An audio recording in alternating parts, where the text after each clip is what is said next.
Alexandria, Egypt, 415 AD. The most learned woman in the known world is riding home in her carriage. She is a philosopher, a mathematician, an astronomer. Governors and bishops listen to her, and in a few minutes a crowd will drag her out of that carriage. Her crime? Maybe exactly this. She was the person who asked more questions than anyone else. This is the story of Hypatia of Alexandria. Before we begin, subscribe to Chautauqua. Here we tell the ideas that change the world properly and without fear. And to tell this story, I called the right mind for the job. Our professor of philosophy and history, her name is Hypatia. Hi, Steve. Yes, you heard that right. I share her name. I carry it with some pride and quite a bit of responsibility. Then let us clear this up immediately, Hypatia. Who was your famous namesake, really? To understand her, Steve, we have to imagine Alexandria around the year 400. Not just any city, the intellectual capital of the ancient world. She was born there, daughter of Theon, one of the last great mathematicians of the legendary Museum of Alexandria. She grew up among papyri, calculations, and maps of the sky. Wait, Hypatia, the museum. I imagine halls with statues and glass cases. Was it like that? No glass cases, Steve. The museum was an institution dedicated to the Muses, a place where scholars lived, ate, and did research at state expense. The first great research centre in history. And she did not remain in her father's shadow. She surpassed him. She became the head of the city's Neoplatonic school, the teacher everyone wanted to hear. Let us pause on this city for a moment because it is astonishing. Alexandria was, without exaggeration, the Silicon Valley of antiquity. Founded by Alexander the Great himself, capital of Greek Egypt, almost 1 million inhabitants, when cities that large could be counted on one hand. Hypatia, tell us what made Alexandria so special. Two things, Steve. The museum, a kind of university before universities, and the library, the wild dream of gathering all the books of the world in one place. And not a tiny library, hundreds of thousands of papyrus scrolls. For the ancient world, basically the whole internet inside one building. Over the harbour stood the lighthouse, one of the 7 wonders of the world. And beside the Temple of Serapis there was a second library, a branch office of knowledge. More papyri, fewer scooters, scholars from Greece, Egypt, Persia, India. Here people measured the circumference of Earth, while elsewhere they were still arguing whether it was flat. And in this city of questions, Steve, our Hypatia was one of the most respected minds. For a woman 1600 years ago, that was extraordinary. Let us get to the point, Hypatia. What did she actually work on?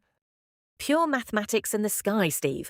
She wrote commentaries on Diophantus's arithmetic, Apollonius's conics, and Ptolemy's Almagest. Take Apollonius's conics. Imagine a cone and cutting it with a plane. Depending on the angle, you get a circle, an ellipse, a parabola, or a hyperbola. Hold on. The same curves that today describe planetary orbits and a rocket's path. The stuff that will help send people to the moon. And she was already teaching it then? Already then, Steve. And in that age, writing a commentary did not mean adding 2 notes in the margin.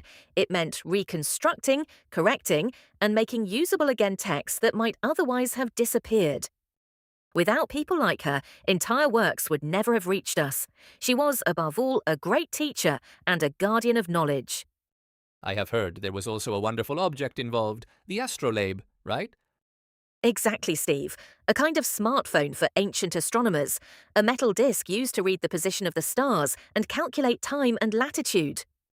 She is also associated with improvements to the hydroscope, used to measure the density of liquids.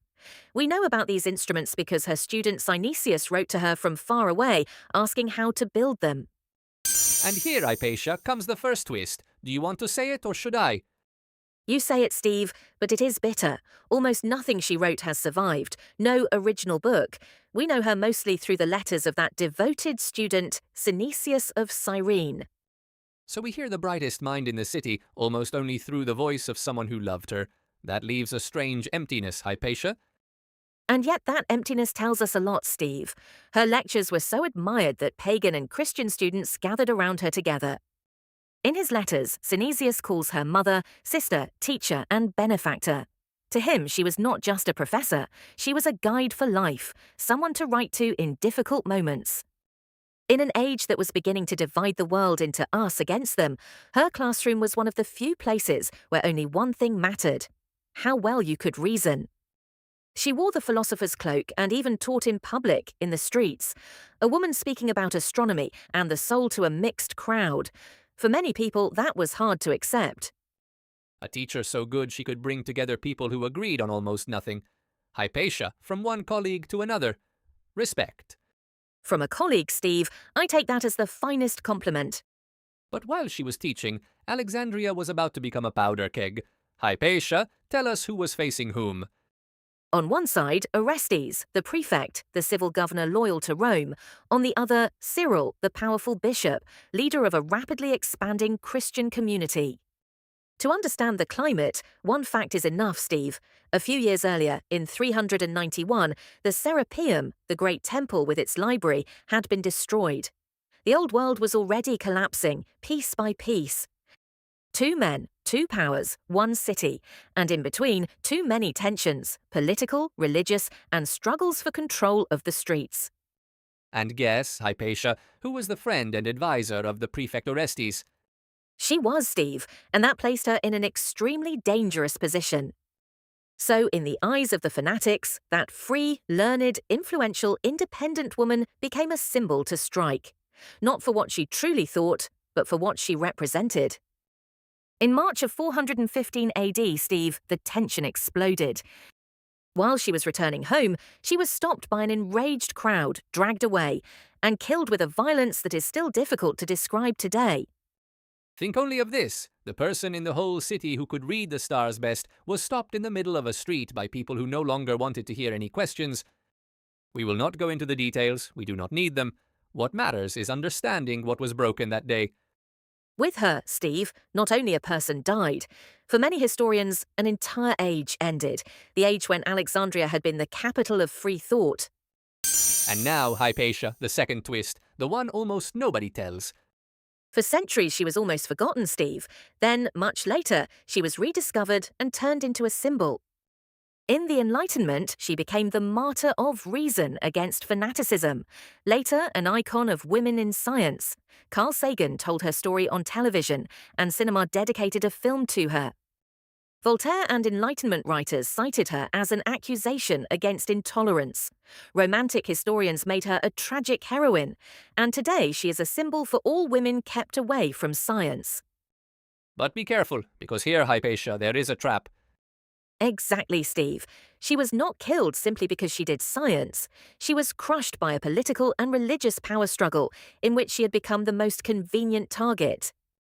Understanding this does not minimize her death. It does her justice.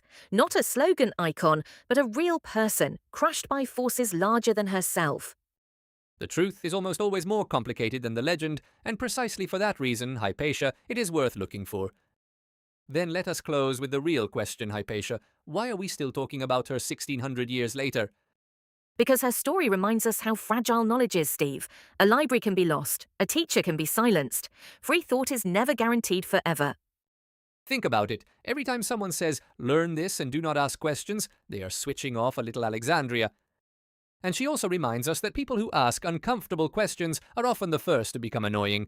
But in the long run, they are also the ones who move us forward. She did not leave us great books, Steve. She left us an example, to think with our own heads, all the way through, whatever it costs.